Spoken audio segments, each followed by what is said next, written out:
Hello friends, so welcome back to my channel.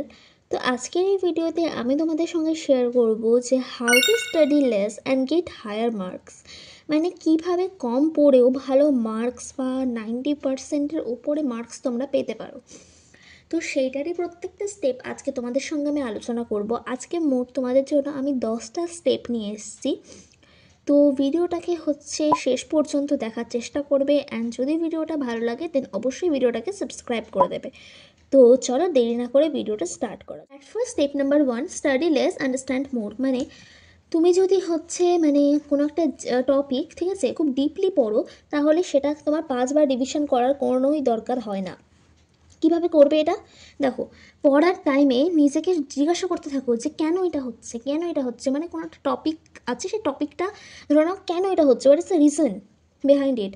তো এইটা জিজ্ঞাসা করো নিজেকে পড়ার টাইমে। অ্যান্ড তারপরে পড়ার টাইমে মানে একটা টপিক পড়লে সে টপিকটা পড়ার পর বইটাকে বন্ধ করার পর নিজে চোখ বন্ধ করে এক্সপ্লেন করো যে টপিকটা তুমি পড়লে নিজের সঙ্গে নিজের ভাষায় একবারে মানে নিজস্ব ভাষাতে এক্সপ্লেন করো। বইয়ের কোনো ইংলিশ ভাষা লাগবে না, হিন্দি হলে হিন্দি ভাষা অথবা বাংলা হলে বাংলা। তারপরে যে if you can explain it you are done. আচ্ছা, তুমি যদি এক্সপ্লেন করতে পারো নিজের মানে যেটা পড়লে সেটা নিজেকে যদি ভালোভাবে বোঝাতে পারো নিজের ওয়ার্ডে, তাহলে ভাববে যে তোমার পড়া হয়ে গেছে। আর যদি মনে হয় যে না, ওটা হলো না, মানে এক্সপ্লেন করতে পারলে না, দেন আরেকবার বইটা খুলে দেখবে, ভালো করে দেখে নেবে, দেন আবার বইটা বন্ধ করে রিপিট করবে এটাকে। তাহলে কিন্তু তোমাদের এক্সট্রা রিভিশনের কোনো রকম দরকার পড়বে না। তারপরে স্টেপ নাম্বার 2তে আসি আমরা। সেটা হচ্ছে read text book like a story, not notes. মানে দেখো, বেশিরভাগ স্টুডেন্ট মানে নোট বারবার পড়তে পড়তে এই করতে করতেই টাইমটা নষ্ট করে দেয়। তো আমি চাই না যে তোমরা এরকম করো।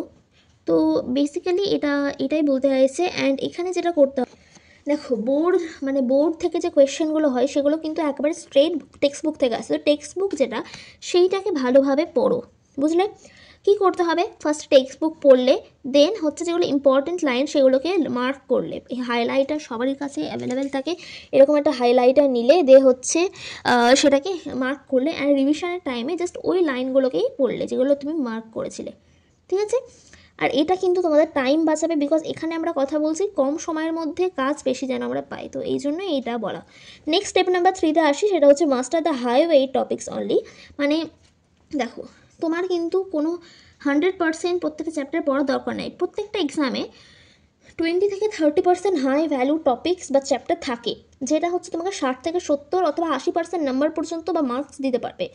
মানে কেমন, ম্যাথে ধরে নাও ফোকাস জাস্ট করবে এক্সাম্পলের উপর, এক্সারসাইজ 1-10টা কোয়েশ্চেনের উপর, এরকমভাবে ফোকাস করলে ম্যাথে, তাহলে কিন্তু সব পড়লে না, কিছু পড়লে যেগুলো অনেক নাম্বার দেবে। সায়েন্সে কী করবে, ডায়াগ্রাম, ডেফিনেশন, রিজনিং কোয়েশ্চেনগুলো। হিস্ট্রি জিওগ্রাফিতে কি 1 পেজ সামারিজ আর ম্যাপ। এটা কী করবে, study this first you will, মানে এটাকে পড়ো ফার্স্টে, এগুলোকে ফার্স্টে করো, তাহলে কিন্তু তুমি মানে অনেক ভালো এবং অনেক বেশি নাম্বার স্কোর করতে পারবে। আর তুমি যদি কোনো রেয়ার পার্ট লিভ করে দাও, তাহলে কিন্তু হাই স্কোর করতে পারবে তুমি।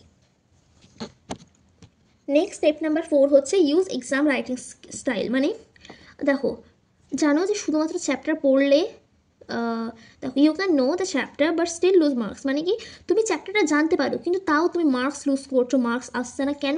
তুমি যদি রাইটিং স্কিলটা না জানো এক্সামে কীভাবে লিখতে হবে, তাহলে তুমি কীভাবে মার্ক পাবে?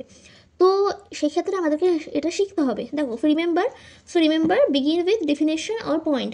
এক্সামে ডেফিনেশন অথবা পয়েন্ট দিয়ে স্টার্ট করো। তারপরে 2-3টা কিওয়ার্ডস দেবে, টেক্সট বুক থেকে কিওয়ার্ডস দেবে, ঠিক আছে? তারপরে রাইট 1 লাইন কনক্লুশন, লাস্টে এটা দেবে, দেখবে তাহলে নাম্বার চলে আসবে। Next step number 5, 25 minute burst method. এটা হচ্ছে পোমোডোরো টেকনিক বেসিক্যালি। দেখো, এটা হচ্ছে বেস্ট টেকনিক সে সমস্ত স্টুডেন্টের জন্য যারা মানে একবারে পড়তে পারে না, টানা পড়তে পারে না, যারা খুব বোর টায়ার্ড হয়ে যায় পড়তে পড়তে, তাদের জন্য।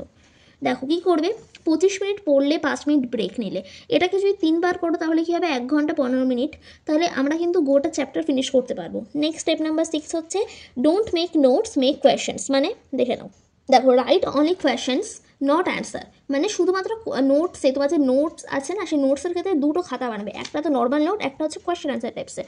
কী করবে এখানে, মানে শুধুমাত্র কোয়েশ্চেন লিখবে, অ্যান্সার লিখবে না। এটা কিন্তু অ্যান্সারটা কখন লিখবে, তুমি যখন পরে প্র্যাকটিস করছো ভালোভাবে চ্যাপ্টারটাকে। আমরা কী করি নোটসের ক্ষেত্রে, মানে চ্যাপ্টারটা পড়ার আগেই বা অত ভালো করে চ্যাপ্টারটা রেডি হয়নি সেই টাইমে আমরা নোট বানিয়ে নিই, কিছু এআই অ্যাপ থেকে বা রেফারেন্স বুক থেকে, এনিওয়ে যেখান থেকে খুশি সেখান থেকে বানিয়ে নিই। এবার এটাতে আমরা কিছু শিখতে পারি না। নোটস এমনভাবে বানাও যাতে ওই একটা তীরে তিনটা নিশানা মরে যায়, এরকমভাবে। মানে কি, ভালো করে বোঝাচ্ছি দেখো। ফার্স্টে হচ্ছে তুমি মানে নোটসে কোয়েশ্চেন লিখলে, ঠিক আছে, অ্যান্সারটা কিন্তু লিখবে না, আমরা কিন্তু অ্যান্সারও লিখে দিই। তো কোয়েশ্চেন লিখলে অ্যান্সারটা লিখলে না, পরে যখন তুমি ওটাকে রিভিশন বা প্র্যাকটিস করছো সেই টাইমটায় অ্যান্সারটা লিখবে, যখন তোমার ওই চ্যাপ্টারটা খুব ভালোভাবে রেডি হয়ে আছে সেই টাইমটাই।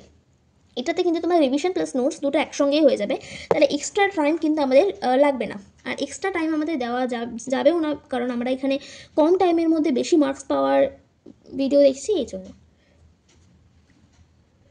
তারপর step number 7, daily 45 minute revision. দেখো তুমি যদি কম পড়ো, তোমার একটা ছোট্ট রিভিশন কিন্তু তোমার সমস্ত কিছুকে ভালো করে দেবে। মানে কি, প্ল্যানটা কেমন হবে, 15 মিনিট ধরো সায়েন্স পড়লো, খুব কম সময় ধরে পড়বো, কিন্তু আমরা খুব বেশি পড়বো না, কিন্তু নাম্বার কিন্তু ভালো পাবো। কেন, দেখো 15 মিনিট সায়েন্স রিভিশন করলে, 15 মিনিট ম্যাথ করলে, 15 minute language subject like Bengali, English, Hindi, Sanskrit, এরকম টোটালি 45 মিনিট আমাদের রিভিশন করা হয়ে গেল, তাই না? এটা আমরা রাত্রেবেলায় বেসিক্যালি করি। তোমরা যেই টাইমটাতে হচ্ছে একটু আনপ্রোডাক্টিভ হয়ে যাও, বা যেই টাইমটাতে হচ্ছে তোমরা ওয়েস্ট করো টাইম, লাইক স্কুলের ব্রেক টাইম বা স্কুলের যে ক্লাসের পর যে 15 মিনিটের ব্রেক থাকে সেরকম টাইমটাতে আমরা কিন্তু রিভিশনটা মেনলি করবো, তাহলে আমাদের টাইমও নষ্ট হবে না। স্টেপ নাম্বার 8 হচ্ছে ডোন্ট স্টাডি এভরিথিং এভরিডে। দেখো আমাদের ব্রেন কিন্তু অনেক বেশি ওভারলোড হয়ে যাবে যদি একসঙ্গে অনেক কিছু চাপিয়ে দাও। এতে কি হবে আমাদের, এতে আমরা কি করতে পারি, দেখো 3টে সাবজেক্ট পার ডে করবে, নেক্সট ডে কী করলে নেক্সট 3 সাবজেক্ট করলে, এরকমভাবে বলছি আমি, বুঝলো তো? নেক্সট স্টেপ নাম্বার 9 হচ্ছে সলভ 5 কোয়েশ্চেন ডেলি। 50টার থেকে 5টা কোয়েশ্চেন ভালোভাবে যদি করো ওটা বেশি বেনিফিট দেবে। মানে দেখে নাও, যে কোনো সাবজেক্ট থেকে হচ্ছে 5টা কোয়েশ্চেন বেছে নিলে, লাইক সায়েন্স থেকে 5টা কোয়েশ্চেন বেছে নিলে, সেটা হচ্ছে এক্সামে যেমনভাবে লিখবে, এক্সাম স্টাইলে হচ্ছে তুমি ওই অ্যান্সারটাকে লিখলে, তো ভালো করে প্র্যাকটিস করলে ওই 5টা কোয়েশ্চেনই কিন্তু তোমার ওই যেটা প্র্যাকটিস করেছিলে সেটাই কিন্তু তোমাদের এক্সামে তোমাকে অনেক ভালো একটা মার্কস আনিয়ে দেবে যদি এইটা তোমরা ফলো করো। নেক্সট আমরা স্টেপ নাম্বার 10-এ আসবো, যেখানে হচ্ছে এটা আমাদের ফিজিক্যালি একটু লাইক আমাদেরকে ঘুমাতে হবে ভালো করে, মানে 6.5 থেকে 7.5 অথবা 7 থেকে 8 ঘন্টা মতন আমাদের ঘুমাতে হবে। এটা কিন্তু আমাদের মার্কসেও কিন্তু ভ্যারি করে। কেমন, দেখো আমরা মানে যারা স্টুডেন্ট বা আমরা কিন্তু এটা বিলিভ করতে চাই না যে মানে ঘুমালে কি হবে, ঘুমালে পড়াশোনা ক্ষতি হবে এরকম ভাবে, বাট না, হ্যাঁ ঘুমালে রিভিশনের টাইমটা লেস হবে, কিন্তু এতে তোমাদের মার্কসটা ইনক্রিজ হবে। কেন বলো তো, যদি আমাদের ব্রেন ফ্রেশ না থাকে তাহলে আমরা যতই পড়ি যতই যা করি আমরা কিন্তু কিছু মাথায় ঢোকাতে পারবো না, আর ওটা কিন্তু শর্ট টার্ম মেমোরিতে চলে যাবে, আর আমরা কাজ করবো লং টার্ম মেমোরিতে। তো সেই ক্ষেত্রে আমরা যদি 3 ঘন্টা ঘুমাই তাহলে কিন্তু আমাদের শর্ট টার্ম মেমোরিতে চলে যাবে যা পড়বো, লং টার্ম মেমোরিতে কিন্তু যাবে না। একটু পরেই দেখবে সব ভুলে যাবে, কেমন একটা ব্রেন করবে, মাথা ব্যথা করবে, সারাক্ষণ ঘুম পাবে, তো পড়া বলতে গেলে হবেই না, নষ্ট হয়ে যাবে সব কিছু। তার জায়গায় আমরা যদি পরিপক্ক একটা ফুল স্লিপ নিই, আর এতটা স্লিপ কিন্তু আমাদের সাইকোলজিও বলছে যে এতটা স্লিপ কিন্তু আমাদেরকে নিতে হবে ডেলি আমাদের সুস্থ থাকার জন্য, because everyone know the health is wealth. দেখো হেলথ যদি ভালো না থাকে দেন আমরা যাই পড়ি যাই করি কিছুই করতে পারবো না।